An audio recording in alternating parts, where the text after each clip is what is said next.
Bem-vindos a mais um vídeo do Mundo Comics aqui no canal Era Suave. Pra variar, a gente vai falar de derivados da Guerra Infinita. Pra quem viu o filme, o Thanos tem uma missão que ele acredita estar salvando o universo. Só que nos quadrinhos é bem diferente a motivação dele. E é isso que a gente vai falar nesse vídeo, as origens do Thanos na HQ.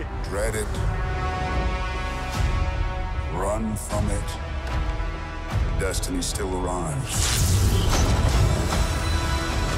Thanos foi criado pelo desenhista e escritor Jim Starlin, e ele teve a ideia do personagem ainda jovem numa aula de psicologia, onde ele começou a pensar nas representações da morte e no niilismo. E foi daí que ele já pensou até no nome do Thanos, que deriva de Thanatos, a divindade grega da morte. Mas foi só em 1973, quando o Starlin estava fazendo o gibi do Homem de Ferro, em Iron Man 55, que ele introduziu Thanos pela primeira vez. Nessa época ele era um pouco diferente. O uniforme não tinha os detalhes que teria depois, e a sua origem ainda não era muito explorada. Ele parecia só apenas um conquistador espacial genérico, e até a diferença dele pro restante da raça a que ele pertence passou despercebida, porque o pai dele, o mentor, e o irmão dele, o Eros, futuro Star Fox, aparecem roxos igual ao Thanos, e só nas republicações é que eles foram recoloridos. À época, a ideia era deixar o Thanos sempre numa poltrona flutuante que lembrava muito o Metron, um dos novos deuses do Jack Kirby na DC. E foi aí que interviu o editor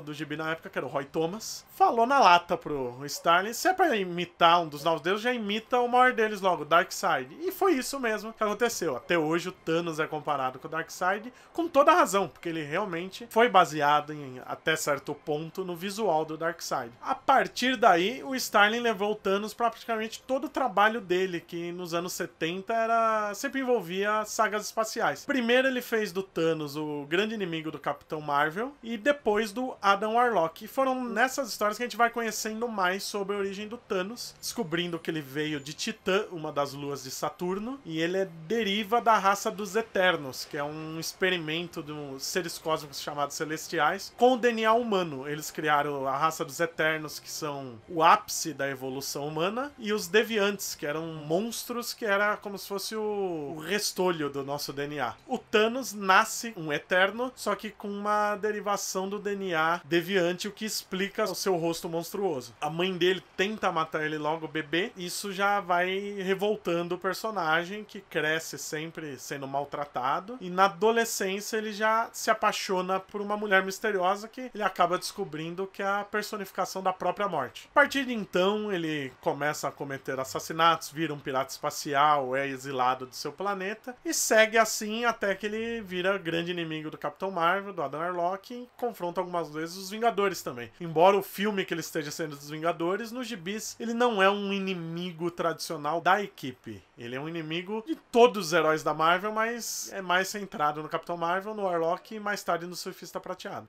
Desde cedo a gente vê o Thanos obcecado por objetos de poder, como o Cubo Cósmico, que nos gibis não é uma das joias do infinito, e as joias da alma, porque no início todas eram joias da alma, demorou para serem consideradas cada uma um poder diferente. E é numa dessas tentativas de conseguir poder total que ele morre. Ele tá numa luta com os Vingadores, o Homem-Aranha, o Capitão Marvel, o Coisa e o próprio Adam Warlock, que ele matou antes, mas o Warlock surge de dentro da sua joia da alma e transforma o Thanos numa estátua. Essa é a primeira de várias mortes do Thanos. Thanos permanece morto muitos anos. Nesse período a gente vê uma nova vilã, Nebulosa, inimiga dos Vingadores, que se diz neta do Thanos. Foi só lá pros anos 90 que, novamente pela mão do Jim Starlin, o Thanos retorna da morte, trazido de volta pela própria morte, que nota que o universo tá fora de balanço e que para isso, para balancear tudo novamente, precisa eliminar metade da vida. E ela escolhe o Thanos para cumprir essa missão. E é aí que ele descobre o grande poder das Joias do Infinito, que aí sim elas são batizadas como Joias do Infinito, e reúne todas, criando a Manopla do Infinito, e com um simples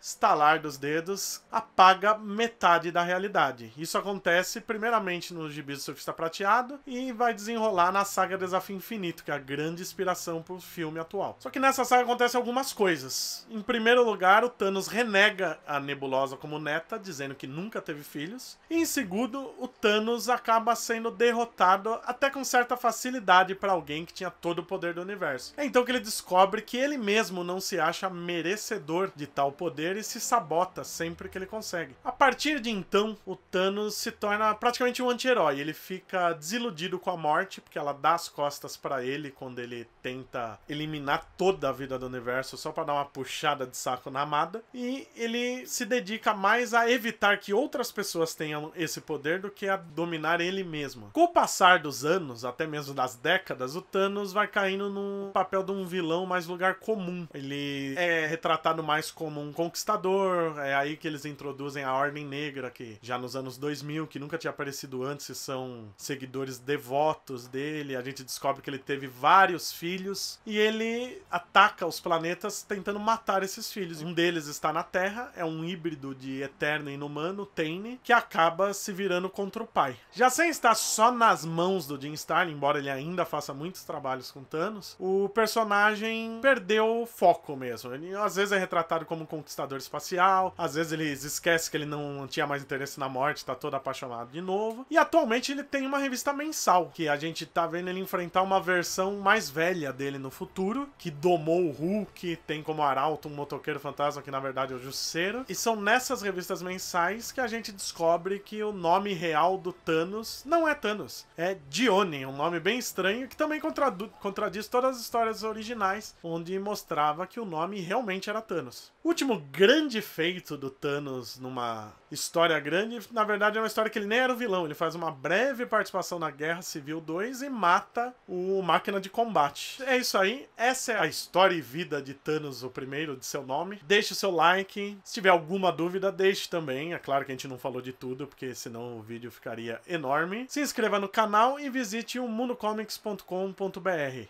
E até mais. If he gets all the Infinity Stones, he can do it with the snap of his fingers. Just like that. Tell me his name again. Thanos.